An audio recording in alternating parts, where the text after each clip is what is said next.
শুরুতে আমরা এমন এক সময়কে দেখতে পাই যখন পৃথিবীতে পানির অনেক সংকট। পানি না থাকার কারণে পৃথিবীর যে অঞ্চলগুলো সবুজ শ্যামল ছিল সেগুলো এখন মরুভূমিতে পরিণত হয়েছে। অর্ধেকের চেয়েও বেশি মানুষ পানি শূন্যতার কারণে মারা গিয়েছে। বাকি অল্প কিছু মানুষ পৃথিবীর যে জায়গাগুলোতে এখনও পানি আছে, যেখানে মোটামুটি সব পাওয়া যায়, সেখানে গিয়ে থাকছে। কিন্তু সব সময় যেটা হয়, ধনীদের উপর যত সমস্যায় আসুক না কেন, তাতে তাদের কিছু হয় না। ঠিক এমনই কিছু এখনও হচ্ছে। বড় বড় প্রাইভেট কোম্পানিগুলো মাটির একদম গভীর থেকে পানি তোলার জন্য বিভিন্ন জায়গায় পাওয়ারফুল মেশিন বসিয়ে দিয়েছে। কারণ এখনও কোথাও কোথাও এমন জায়গা আছে যেখানে মাটি থেকে পানি উত্তোলন করা যায়, আর সেখান থেকে যতটুকু পানি বের হয় সেগুলোকে তারা শহরে সাপ্লাই করে দেয়, যেখানে ধনীরা বসবাস করে। কিন্তু বেচেরা গরিবরা গ্রামে বসবাস করতে বাধ্য। তাদের মধ্যে হোমস নামের একটা পরিবার আছে, যেখানের মধ্যে একজন পিতা নেস্ট, মা ক্যাথরিন, বড় মেয়ে ম্যারি আর ছোট ছেলে জেরম। অনেক কষ্ট করে এই পরিবার গ্রামে থেকে বসবাস করছে। নেস্টের অনেক বড় একটা জমি আছে যেখানে তার পিতা চাষবাস করত। কিন্তু পানির অভাবের কারণে নেস্ট জমিটিতে কৃষি কাজ করতে পারেনি। সে সরকারের সাথে কথা বলেছে যে আমার জমি এখনও উর্বর আছে, অর্থাৎ এখানে পানি দিলে ফসল ফলানো সম্ভব। তবে কারো থেকে নেস্টের কথাই বিশ্বাস হয় না। তাই নেস্ট নিজেই জমি খনন করতে থাকে, এই আশায় যে এখন থেকে ভাগ্যক্রমে কোনো পানি বের হলে সে আপনাকে চাষবাস করতে পারবে, আর সেই ফসলগুলো বিক্রি করে পানির অভাবকে নিজের পরিবারের জন্য পূরণ করতে পারবে। একদিন নেস্টের জমিতে, যেখানে সে পানি বের করার জন্য মেশিন লাগিয়েছিল, সেখানে দুজন চোর চলে আছে, যারা সেই মেশিনটা চুরি করতে এসেছে। নেস্ট এটা জানতে পেরে সে দ্রুত তার গান নিয়ে সেখানে পৌঁছায়। আর চোররা যখনই জানতে পারে নেস্ট এখানে এসে গিয়েছে, তখন তারা বাহানা করে, আমরা তো অনেক দূর থেকে এসেছি, আমাদের একটু পানি দিলে অনেক উপকৃত হতাম।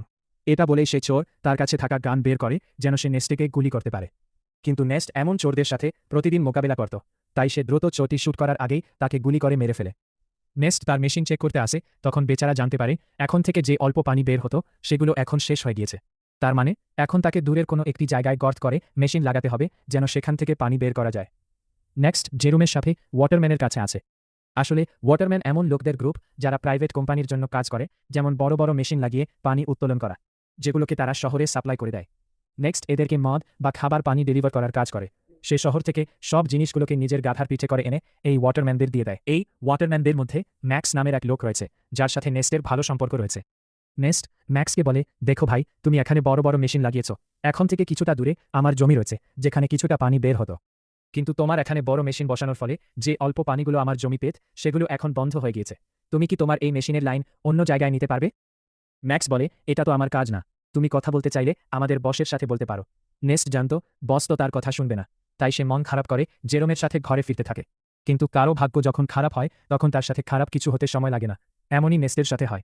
আসার সময় তার গাধার পা একটা পাথরের সাথে বাড়ি খাওয়ার কারণে গাধাটি নিচে পড়ে যায়, যার কারণে তার একটি পা ভেঙে যায়। বেচারা গাধা পিপাসার কারণে এমনিতেও কষ্ট পাচ্ছে, এখন তো একটা পা ভেঙে গিয়েছে। তাই তার কষ্ট কমানোর জন্য নেস্ট তাকে সেখানেই মেরে ফেলে। নেস্টেরও আর কোনো উপায় ছিল না। এরপর সে একটি নিলাম ঘরে আসে, যেখানে পুরনো রোবটকে রিপেয়ার করে বিক্রি করা হয়। নেস্টও এমন একটা রোবটকে কিনতে এসেছিল যেন সে সামনে থেকে ডেলিভারির কাজগুলো করতে পারে। এখানে নিলামের মধ্যে ফ্ল্যাম নামের এক ছেলে রোবটের জন্য বিট করতে আসে, কিন্তু শেষ পর্যন্ত নেস্ট সেই রোবটটা পেয়ে যায়, যেটাতে নেস্ট আর জেরম অনেক খুশি ছিল যে ইয়াক কোন কাজের একটা জিনিস হাতে এসে। তারপর তারা হসপিটালে আসে, যেখানে ক্যাথরিন থাকে, যে কিনা কিছু সময় আগে একটা দুর্ঘটনার শিকার হয়েছিল, যার কারণে সে হাঁটতে পারছিল না। তাই হসপিটালে ওয়ারের সাহায্যে ক্যাথরিনকে রাখা হয়েছে। ওয়ার মানে যেগুলো ক্যাথরিনকে হাঁটতে সাহায্য করে। এখন যেহেতু নেস্টারের কাছে তো টাকা নেই যে সে ওয়ার টেকনোলজি ঘরে নিয়ে আসে, তাই সে এবং তার পরিবারের সবাই ক্যাথরিনকে হসপিটালে দেখতে আসে। এখন হসপিটাল থেকে বের হয়ে নেস্টারের সাথে দেখা হয় রবি নামের এক ছেলের, যে নেস্টার ভালো বন্ধু ছিল। রবির থাকার কোন ঘর ছিল না, সাথে সে মানসিকভাবে দুর্বল। তাই নেস্ট তার কাছে যেটুকু পানি ছিল সে রবি আর তার পরিবারকে সেগুলো দিয়ে দেয়, কারণ যদিও তার কাছে পানির অনেক আবাহন, কিন্তু তার মন অনেক বড় ছিল। এখন নেস্ট সেখান থেকে যখনই ঘরে ফিরে আসে তখন তার কাছে ফ্ল্যাম পৌঁছায় আর বলে, তোমার রোবটটা আমাকে একটু দাও, আমার কিছু গুরুত্বপূর্ণ কাজ আছে। তবে নেস্ট জানত ফ্ল্যাম একটা বদমাশ ছেলে, সে রোবট ফিরিয়ে দেওয়ার সময় অনেক নাটক করবে, তাই নেস্ট রোবট দিতে সাফ মানা করে দেয়। সাথে এখানে বলে দিই, ফ্ল্যামের সাথে নেস্টের মেয়ে ম্যারির চক্কর চলছে। নেস্ট অনেকবার ম্যারিকে বোঝায় যে সে যেন ফ্ল্যাম থেকে দূরে থাকে, সে ভালো ছেলে না। কিন্তু ম্যারি জীবনে কোন ছেকানা খাওয়ার কারণে সে নেস্টের কথায় রাজি হয় না, বরং সে ফ্ল্যামের কারণে তার পিতাকে ঘৃণা করে। এখন মা বাবার কথা না শোনার কারণে ম্যারির সাথে খারাপ কিছু ঘটতে চলেছে কিনা তা আমরা সামনে জানতে পারব। এরপরের দিন নেস্ট আরেকটি জায়গায় গর্ত খুঁজছিল যেন সে সেখান থেকে পানি পায়, কিন্তু বড় মেশিনের পাইপলাইনের কারণে আশেপাশের সব এলাকা শুকিয়ে রয়েছে। তাই নেস্ট এখনও নিরাশ হয়। নেস্ট গর্ত খোঁড়ার সময় সে জেরোমের সঙ্গে কথা বলছিল। সে বলে, আমি যখন শহরে গিয়েছিলাম তখন সেখানে আমি একটা মেয়েকে দেখেছিলাম, যার চুল তো ছোট কিন্তু দেখতে খুব সুন্দর সুন্দর। এখন তুমি বড় হয়ে গেছো, তুমি বলে তার সাথে তোমার ফিক্স করিয়ে দিয়ে না। জানি এমন অবস্থায় আমরা আর কতদিন বেঁচে থাকতে পারব, তাই আমাদের কাছে যত সময় আছে সেগুলোকে আমাদের ভালোভাবে কাটানো উচিত। আর এভাবে নেস্ট আর তার ছেলে কথাবার্তি বলে ভালো সময় কাটায়। তারপর নেস্ট যখনই ঘরে আসে তখন ম্যারি বলে, আমার টাকা চাই বাবা, আমি ফ্ল্যামের সাথে যাচ্ছি, আমার এখানে দম বন্ধ হয়ে যাচ্ছে। নেস্ট বলে, দম বন্ধ হয়ে যাচ্ছে মানে আমি ছোটকাল থেকে তোমাকে লালন পালন করেছি, তোমাকে সব দেওয়ার চেষ্টা করেছি, তবুও তুমি এমন কথা বলছো। কিন্তু ম্যারি তো উপর থেকে জবাব দেয়, সে বলে, আমার এখানে বাস করছি না, বরং সার্ভাইভ করছি, আমি এমন জীবন চাই না। নেস্টের লাখ বোঝানোর পরও যখন ম্যারি মানে না, তখন নেস্ট ম্যারিকে একটা রুমে বন্ধ করে জানালাতে প্যারেক মেরে দেয়, যেন সে ফ্ল্যামের সাথে দেখা করতে না পারে। যার ওপরে নেস্ট যখনই সাপ্লাই দেওয়ার জন্য শহরে যাচ্ছিল তখনই সে জানতে পারে তাদের গ্যারেজ থেকে রোবট গায়েব। এটা দেখে তার অবস্থা খারাপ হয়ে যায়, সে টেনশন করতে থাকে। সে বুঝতে পারে এই কাজটা ফ্ল্যাম ছাড়া আর কেউ করতে পারে না, তাই সে সেখান থেকে দ্রুত ওয়াটারম্যানের কাছে আসে, যেন তাদের জিজ্ঞাসা করতে পারে যে ফ্ল্যাম এখানে এসেছে কিনা। কিন্তু তো সেই সেখানে আসতেই ম্যাক্স আর বাকি ওয়াটারম্যানরা মিলে তার উপর আক্রমণ করে দেয়, আর সবাই মিলে তাকে মারধর করতে থাকে। তাদের কথা অনুযায়ী, তুমি আমাদের সাপ্লাই চুরি করেছ, যেটা আমাদের কষ্ট অর্জিত ছিল, সেটা হয়তো তুমি অন্য কোথাও বিক্রি করে দিয়েছ। নেস্ট বলে, আর এটা কি বলছো তুমি? আমি তো নিজে জিজ্ঞেস করতে এসেছি যে ফ্ল্যাম আমার রোবট এখানে নিয়ে এসেছে কিনা, কিন্তু উল্টো তোমরা আমাকেই মারছ। নেস্ট বুঝতে পারে অবশ্য হাঁটতে হাঁটতে তারা অনেক ক্লান্ত হয়ে যায়, বিশেষ করে নেস্ট তার পানীয় শেষ হয়ে গিয়েছে। তাই ফ্ল্যাম তাকে লোভ দেখায় যে, আমি সাপ্লাই থেকে কিছু মদ খেয়ে ফেলেছিলাম, এখন অল্প কিছু মদ বাকি আছে, বলতো আমরা সেগুলোকে অর্ধেক করে খেয়ে ফেলি।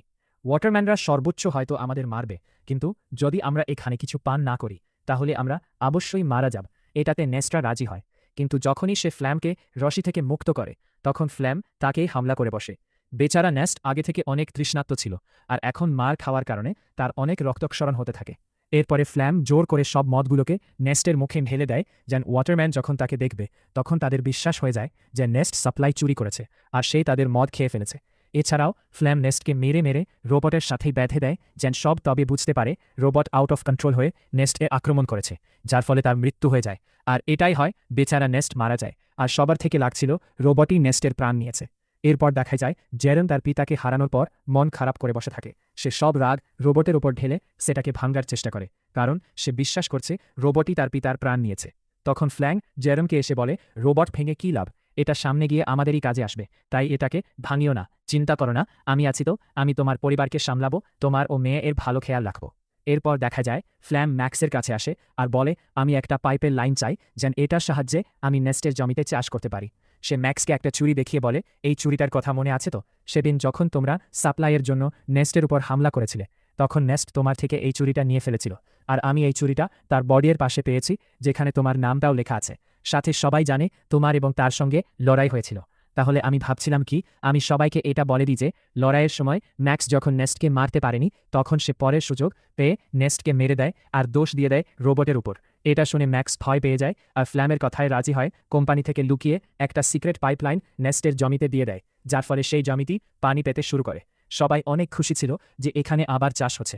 ফ্ল্যাম প্রতিদিন লাঙ্গল চালায় যেন ফসল ফলাতে পারে, আর দেখতে দেখতে তার পরিশ্রমেরও ফল পাওয়া যায়, অর্থাৎ ক্ষেতের সব দিকে ফসল ফলতে শুরু করে, যেগুলো দেখে জেরেম আর বাকিরা অনেক খুশি ছিল।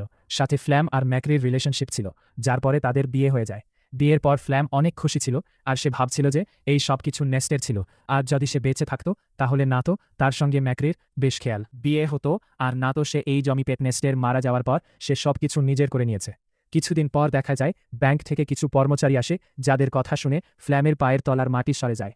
ব্যাংকের কর্মচারীরা বলে যে জমিতে তোমার ফসল ফুলেছে, সেই জমিটাকে নেস্ট বন্ধ করে রেখেছিল, সেটা তো তোমার না, তাই এই জমিটা ব্যাংকের হলো, আর এখানে যে ফসল ফলেছে সেটাও ব্যাংকের কাছে যাবে। ফ্ল্যাম বলে, না, এই কথাটা তোমাদের ফসল ফলার আগে বলা উচিত ছিল, তুমি যদি প্রথমে বলে দিতে তাহলে আমি আরেকটি জমি দেখে নিতাম। কিন্তু ব্যাংকের কর্মকর্তারা তার কথা শুনে না, আর বলে 1 সপ্তাহের ভেতর টাকা দিতে না পারলে এই জমিটাকে তুমি ভুলে যাও। এটা বলে তারা চলে যায়। ফ্ল্যাম অনেক চিন্তিত হয়ে পড়ে যে নেস্টো আমাকে বোকা বানিয়ে দিয়েছে। কিন্তু ফ্ল্যাম একটি সময় রবির বাচ্চাটাকে বেছে ফেলে যেখান থেকে পাওয়া টাকাগুলো সে ব্যাংকে দিয়ে দিবে। এখন এটার খবর যখনই রবির কাছে আসে তখন সে ফ্লেমের সাথে ঝগড়া করতে থাকে। কিন্তু ফ্লেম যেখানে বাচ্চাটাকে বিক্রি করেছিল সেখানে ঝগড়া করার কোনো নিয়ম ছিল না, আর বাচ্চা হয়ে গিয়েছে মানে চুক্তি আর ভঙ্গ হবে না। তাই সে খারাপ লোকরা রবিকে গুলি করে মেরে ফেলে। তারা ফ্ল্যামকেও গুলি করার চেষ্টা করে, কারণ তাদের তো এতক্ষণ মনে হয়েছিল ফ্ল্যাম রবির পারমিশন নিয়েই তার বাচ্চাকে বিক্রি করেছে। ফ্ল্যাম কোনোমতে দৌড়ে সেখান থেকে প্রাণ নিয়ে বেঁচে ফিরে। সে রোবটটাকে সেখানেই ফেলে আসে, কারণ তাকে জেরমকে তো বলতে হবে যে টাকা বাচ্চাকে বেছে নয় বরং রোবটকে বেছে এসেছে।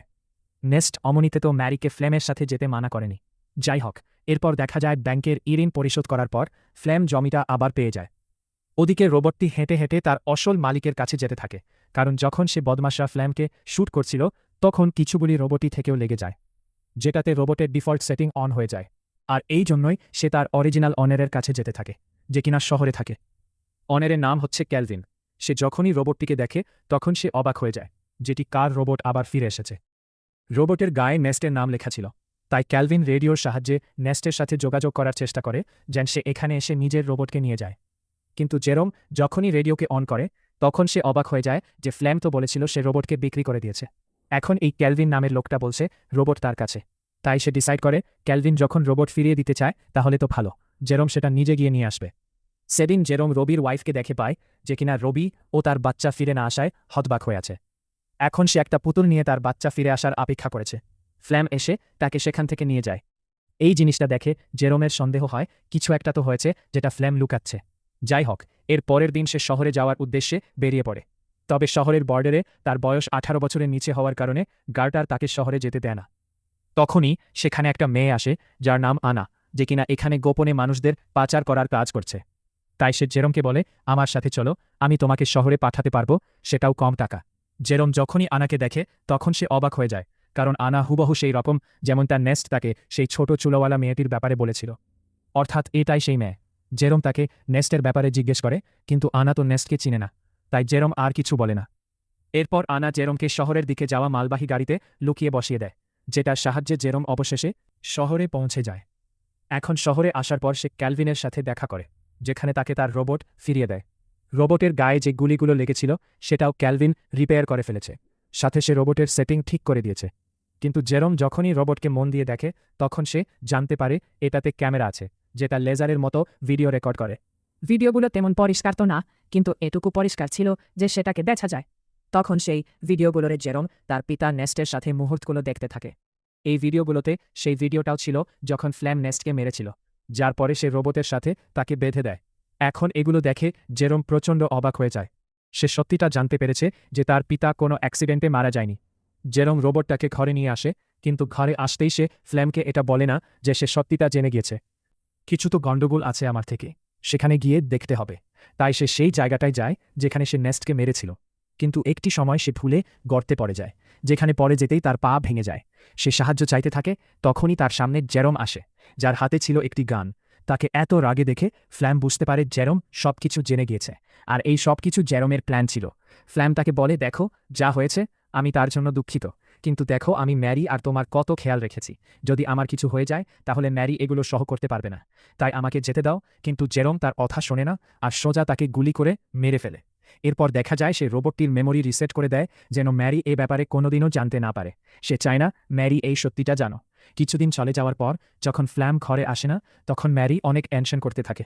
জেরোম বলে সে কখনো ভালো মানুষ ছিলই না, সে তোমাকে ছেড়ে চলে গিয়েছে। এটা শুনে ম্যারি অনেক দুঃখী হয় আর নিজের মন থেকে ফ্ল্যামের জন্য ভালোবাসা বের করে দেয় এবং উল্টো তাকে ঘৃণা করা শুরু করে। জেরোম খুব ঠান্ডা মাথায় তার বদলা নিয়েছে। এরপর থেকে জেরোম আর ম্যারি ঘর চালানো শুরু করে। এখন তো তাদের কাছে জমিও আছে, যেটাতে চাষ হওয়া ফসল বিক্রি করে তারা তাদের মাকে ঘরে নিয়ে আসবে। আর এই মিক্স ফিলিংয়ের সাথে এই মুভি এখনই শেষ হয়।